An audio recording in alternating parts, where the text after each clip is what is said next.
Thinking Aloud. Conversations on the leading edge of knowledge and discovery with parapsychologist Jeffrey Mishlove. Hello and welcome. I'm Jeffrey Mishlove. Today, I'm going to talk a bit about my grandfather, Abraham Rogow, my mother's father, because I think of my four grandparents, he probably had the strongest influence upon me. In fact, certainly had the strongest influence upon me. And in many ways, I'm like him. He was a dreamer. He was a pioneer. He was an adventurer. I'm showing you now a picture of my grandfather and grandmother and the aunts and uncles, his children, and my cousins. There I am. The two twins are my cousins, Mark and Steve Roberts, and I'm sitting next to my grandmother in my mother's lap. It's 1947. I'm about 1 year old. My grandfather was born in the town of Białystok. Today it's in Poland, but when he grew up, it was really a Russian city. And he grew up speaking a number of different languages. At that time, he knew German, he knew Polish, he knew Russian. I think they were all essential. And Yiddish, because the Jewish people spoke Yiddish. Białystok at the time was largely a Jewish town. I think, if I recall the statistics correctly, it had, at the time of the Second World War, I think a population of 90,000 people, 70,000 of whom were Jews, most of whom were killed in the Holocaust. But fortunately for my grandfather, he got out of there long before. And in fact, as I understand it, there was a pogrom, which is an event where the natives, in this case the local people of Białystok, attacked and killed about 80 Jews. And that happened shortly before he left for Palestine at the age of 16 to become a pioneer. Now, one of the reasons, to change gears a little bit here, one of the reasons I wanted to talk about my grandfather has to do with the video that is to be released the day before this monologue will be released. And that's the discussion with my friend Jason Reza Georgiani on the end of humanity, the end of history, the end of reality.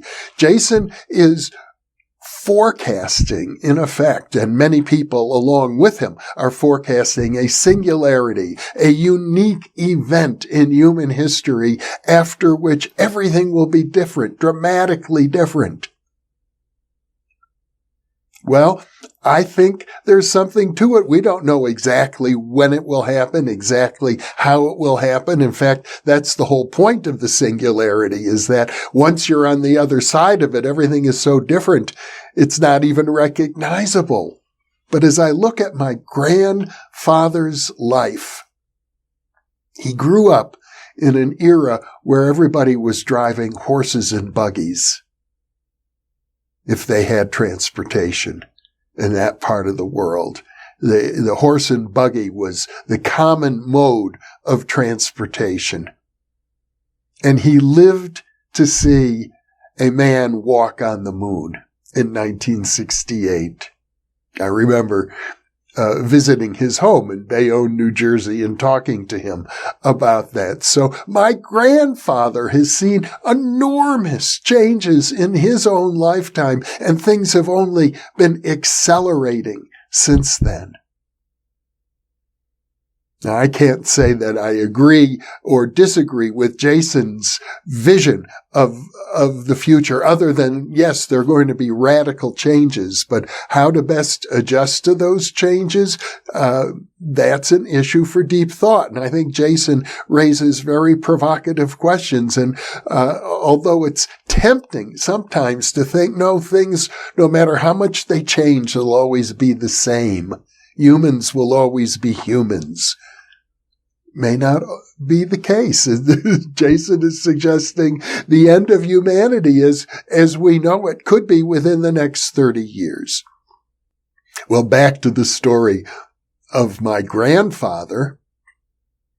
As I say, he grew up in Bialystok. His family were merchants. It was a textile city.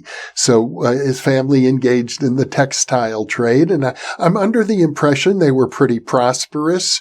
They sent their daughters, my grandfather's older sisters, to Switzerland to be educated, which was unusual, both in terms of, going so far away for the education, but the very idea of educating the daughters at all in a Jewish family in that period was quite unusual. And my first cousin, Steve Roberts, his father changed the family name from Rogow to Roberts.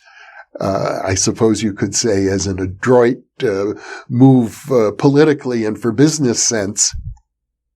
My cousin Steve has written a couple of books about the family and writes extensively about my grandfather, who is a real character. I didn't know my grandfather as well as my cousin Steve because Steve grew up in Bayonne, New Jersey with him. I grew up in Wisconsin. So I saw him only occasionally.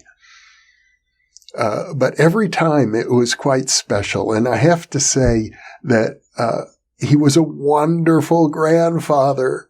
He wrote to my cousin Steve, and Steve quotes him in the book, at a time when he left Russia to go to Palestine and became a pioneer. I have a photo of him. I'm going to show it right now. Here he is building what was to be the second road ever built in Tel Aviv, Israel. He's about 16 years old at the time, working on a very primitive highway crew. And he wrote that his first job in Israel was to guard a vineyard at night, and how he loved to look out at the sky at night. He said, yes, we had beautiful stars in Bialystok, but in the desert in Palestine in those years, we're talking 1907, I believe, the sky was brilliant, and he just loved to be out there at night looking. Every night was different, and he felt he was communing with the stars. And I love to do that today here in New Mexico, where I live up 6,000 feet near the Sandia Mountain, where I can look at the sky at night from my deck. I feel the same feeling my grandfather must have felt. And interestingly, he helped me encourage my interest in astronomy. When I was 12 years old, he bought me a telescope. In fact, I got a second telescope from him when I visited him at the age of 18.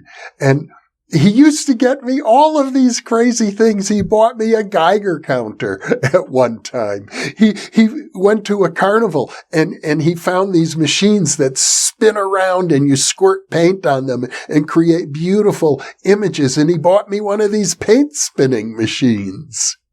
And he bought me a movie camera at one time, an old 8mm movie camera. He bought me my first car, as a matter of fact, a pink and white Chrysler New Yorker. So he was always kind of probing. He was ahead of the game in his own way. He read the New York Times religiously and made a point of discussing the news with family members. I understand in my mother's household growing up, they were arguing politics over the dinner table every night. He was an entrepreneur. He became a carpenter. He built houses. Here's a picture of the house he built that he lived in at 31 Lincoln Parkway in Bayonne, New Jersey, right adjacent to, what's it called? Newark Bay. Looking out across the bay to Newark, New Jersey. He had a trailer park. That was his big success in business, running a trailer park. But before that, he had many other adventures. They didn't always turn out so well. He had an amusement park at one time. He had a boxing ring. He had gambling. I think he was involved a little bit in the illegal gambling business. He was also a thoughtful man. He published a pamphlet on world federalism. And even though he himself was, as he put it, a humble carpenter, he liked to think in global terms. Now, he was also something of a mystic in his own way. I remember when I visited him in 1968, I was in my early 20s, I think. I was about 22 at the time, and drove out to New Jersey to see my grandfather, and visit New York. Bayonne is right across the Hudson River from Manhattan, so you're practically as close to Manhattan as people might be living in Brooklyn. And I was reading at the time a book by P.D. Ouspensky, In Search of the Miraculous. And I mentioned it to my grandfather. This is what I'm reading. And he said, oh, yes, Ouspensky. He knew of Ouspensky. I think he had probably been reading Ouspensky as a young man himself in Russian. But one of my last meetings with my grandfather, he became a little bit senile towards the end of his life. He lived to be 85. And one of the last times I visited him, he said to me, Jeffrey, he said, I've invented a new word. He loved to invent things. He was an inventor. I said, what is it? He says, it's not billions. It's not millions. It's not trillions. He says, it's illions. I said, okay, illions. That's a very big number if it's illions. He said, yes. He said, when I die, he said, I'll be illions of miles away from you. He said, but you can always reach me. I said, how can I do that? And he grabbed my hand like this, and he scratched it right there in the middle of the palm like that. He said, whenever you want to connect with me, you just scratch your palm just like this, and I'll be there. And that has always stuck with me. I felt really connected to my grandpa ever since then. And I feel that sometimes when I'm out at night looking up at the stars in the sky, I scratch my palm and think, Grandpa, you're still here.